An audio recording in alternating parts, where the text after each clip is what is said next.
정성홍 칼럼 초한전에 패한 국민들을 보며 아직도 많은 보수 우파 국민들은 자유대한민국이 어떠한 상황에 부닥쳐 있는지를 모르고 있는 것 같다. 우리는 이미 2025년 6월 3일, 1948년 8월 15일 수립된 이후 78년 만에 이재명을 앞세운 중국의 자유대한민국의 주권을 빼앗기고 말았다. 실감이 안 날지도 모른다. 마음대로 해외에 나갈 수 있고 명품도 살 수 있는데 무슨 소리냐? 엉터리다. 그럼 이건 어떤가? 우리는 중국 비자를 발급받아야 하는데 중국은 비자 없이 대한민국을 올 수 있다. 강점기 일본처럼 중국은 마음대로 전리품을 챙긴 것이다. 중국과 똑같이 똑똑한 검찰청을 없애버리고 행안부에 설치된 국가수사본부도 모자라 중대범죄수사청 신설을 그대로 답습한 것도 실감이 나지 않을 것이다. 하기야 일본의 나라를 빼앗길 때도 민영환이나 매천 황현 등 10손가락도 안 되는 뜻있는 지식인들만 애통하여 절명시를 남기고 자결했을 뿐, 대부분의 조선 백성들은 일본의 나라를 빼앗겼다고 생각하지 않았다. 왜냐하면 이석기가 지휘하는 오늘날의 개딸들처럼 10만 명 회원을 가진 일진회라는 친일 조직이 조선은 황국 신민이 되고 싶다라는 100만 명 서명운동을 벌여 일왕에게 바쳤고, 상층부를 제외한 대부분 니혼진들은 2천만 조선 백성의 뜻에 따라 한일합방을 했다고 생각했다. 을사늑약 후 안중근이 이토를 척살하자 5년을 지체한 합병은 급물살을 타게 되었다. 1910년대 일본 1년 예산이 2억 엔을 조금 묻돌 때 3천만 엔의 거액을 내선 일체로 니혼진과 비슷한 지위에 오른 조센진의 땅 SOC 사업에 투자할 정도였으니 수탈은 무슨. 조선은 밑빠진 독이었다. 삶이 팍팍했던 1950년대 말, 시골 외할머니는 일제강점기에는 설탕도 배급받아 먹었다는 달콤한 추억담을 들려주기도 했다. 지금 우리가 무비자로 명동을 찾는 중국몽에 취해 명비어천가를 부르듯이 요새는 전통적인 총포 미사일 같은 군사력만으로 싸우는 전쟁이 아니라 정치, 경제, 금융, 정보, 네트워크, 심리전, 테러, 국제법 등 모든 수단까지 동원해서 싸우는데 덩샤오핑의 흑묘백묘 이론에서 출발한 이러한 전쟁 형태를 우리는 초한전으로 알고 있다. 이것이 바로 중국몽의 자궁이다. 1960 물결표 쌓인 70년 중국의 경제 침체기 때 마오쩌둥식의 공산주의 이념 일변도에서 벗어나 경제개혁 개방 정책의 정당성을 확보하려는 덩샤오핑이 구호로 내건 검은 고양이든 흰 고양이든 쥐만 잘 잡으면 좋은 고양이다라는 흑묘백묘 이론은 이념보다 실용성을 우선시한다는 의미로 중국 경제를 부흥시키는 데 커다란 이바지를 했다. 하지만 1990년대 걸프전과 코소보 전쟁을 통하여 미국이 첨단 무기로 단기간에 압승한 것을 본 중국 군부는 군사력만으로는 미국을 따라잡기 어렵다라는 결론에 도달하고 중국이 승리할 수 있는 비대칭 전략을 모색하게 되는데 1999년 인민해방군 소장 차오량, 교량과 왕상수, 가 전통적 군사 개념을 넘어 모든 수단을 전쟁의 연장선으로 삼아야 한다는 주장을 군사저술서로 담아냈다. 이름하여 초한전이다. 명청대의 36개로 저술된 군사전략서처럼 초한전은 비군사 수단이 강조된 24전법으로 구성되어 있다. 미국을 제압해야 할 적국으로 간주한 중국이 1대1로 등 대외 정책을 통해 1차적으로 경제적 기반이 취약한 아시아 국가들을 공략하는 데는 주로 제10전법인 원조 차관을 통한 정치 경제 종속화이 적용되었다. 2000년 초반을 전후로 하여 막대한 자금이 살포되자 스리랑카, 방글라데시, 파키스탄, 필리핀, 네팔, 인도네시아 등은 곧바로 초토화되어 중국의 영향력 아래에 예속되었다.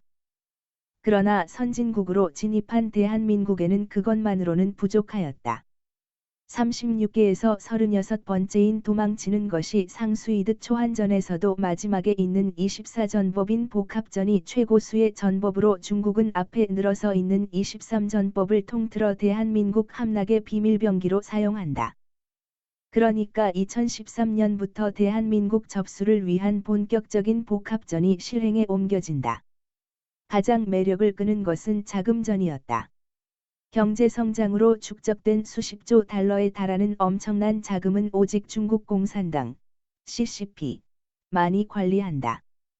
한국의 여야 정치인, 사법부, 검경 등 숱한 관리들과 학자들이 자금 살포의 포섭 대상이었다. 배신을 하기에 부족함이 없을 정도로 미인계를 포함한 향응은 융숭했다. 이승만과 박정희의 흔적조차 없는 서울대에는 32평 규모의 시진핑 기증 자료실이 문을 열었고, JTBC는 1,000억 원의 옷을 벗었으며, 미국 주재관과 일본 주재관을 지낸 자타가 골수 보수 우파라고 공언하였던 박모 경찰청장이 딱 한 번 중국을 방문하고 돌아와 중국 공안이 한국 경찰의 롤 모델이라고 변심했던 때도 그 지점이다. 경찰은 이때부터 공안과 형제가 된다. 6년 전의 빅뱅의 승리와 윤규근 총경이 연결된 버닝썬 사건은 마약 유통을 통한 전법으로 사회 경제 교란과 관련이 크고, 올봄 경남 지역에 동시다발적으로 발생한 산불은 인위적 생태계 전법으로 홍수 산불 기후 조작 등 환경 파괴 이용을 연상하기에 충분하다. 무엇보다도 네트워크전은 2013년 이후의 각종 선거에 중국 공산당이 깊이 관여한 전법으로 민주적 절차 뒤에 숨어 해커를 동원한 부정투표로 자유대한민국의 주권을 찬탈한 주역이다. 이것이야말로 총칼이 아닌 국회의 입법 독재를 통하여 검찰, 경찰, 법원, 언론을 모두 합법적으로 장악하는 독재 권력을 형성하는 데 이바지했다는 것이다. 자유대한민국이 실크로드와 1대1로의 패망의 길에 들어서는 순간 중국몽에 깊이 잠들었던 다른 아시아 국가들은 반대로 깨어나기 시작했다. 스리랑카 7월, 방글라데시 8월, 네팔 9월 순으로 1990년 이후 출생한 Z세대들이 목숨 걸고 독재 정권을 몰락시켰다. 거기에 인도네시아와 파키스탄, 미얀마, 필리핀까지 불타는 전쟁터, 레드하트 존로 함락일보 직전이고, 베네수엘라를 가시거리에 둔 트럼프의 미국은 전시체제를 선언하며 국방성을 전쟁성으로 개편하였다. 가히 세계는 세차 대전 초반전 양상이다. 그럼에도 개딸들의 족보도 모른 채로 대부분 대한민국 국민들은 국내에서 해외에서 태평세월을 구가하고 있다. 내란 전범재판소면 어떻고 특별재판소면 무슨 소용이며 특검이 2개든 3개든 무슨 상관이란 말인가다. 그것뿐이랴. 검찰청 폐지와 수사 기소 분리를 위한 중수청과 공소청을 신설한들 검사가 모르는데 내가 어찌할 거며, 기획재정부의 예산 정책 기능 분리는 또 무슨 흰소리고, 방통위 이진숙이 죽든 말든, 경국지색도 아닌 경기동부연합이 김현지가 이재명 도피시 연을 맺어 이재명의 아들을 키우든 말든, 그 배경으로 청문회가 필요 없는 제1부속실장이 되든 말든 나와 무슨 상관이 있단 말인가? 전쟁성으로 명칭을 바꾼 트럼프의 미국이 보이지 않는가? 우리보다 더 억세게 중국에 침탈당한 주권을 되찾아 주려는 고든 창과 모스탄의 외침이 들리지 않는가? 안동댐 앞에서 처절하게 살해당한 어린 소녀의 모습이 떠오르지 않는가? 그리고 끝내 망국의 처절함을 후대에 물려도 부끄럽지 않을 자신이 있는가? 병자호란에서 패한 인조는 삼전도의 머리를 쥐어박으라는 모멸을 당했다. 지금 우리는 또다시 중국과의 초한전에서 패했다. 문화대혁명의 홍위병은 총알이 아깝다며 돌과 죽창으로 수천만의 반혁명분자들을 학살했다.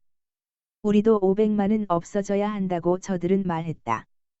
경기동부연합이 이석기와 김어준이 유튜브에서 만나는 날, 그들은 찬란한 축배를 들 것이다. 나라를 빼앗긴 주제에 국민 저항권이라고 입으로만 떠들면 죽음만이 있을 뿐이다. 나는 그 날을 기다릴 수 없다. 빼앗긴 나라를 되찾는데 위법, 불법, 탈법을 가릴 손가? 더러운 거짓으로 동맹을 속이고 전승절에 참가하여 충성을 맹세한 저들을 우리가 스스로 도모하지 않는 한, 하늘은 우리를 버릴 것이다. 초로와 같은 목숨. 정성홍 민간 58진상규명조사위원장. 후원하기 하나은행 209-910029-76,304 한미일보 주식회사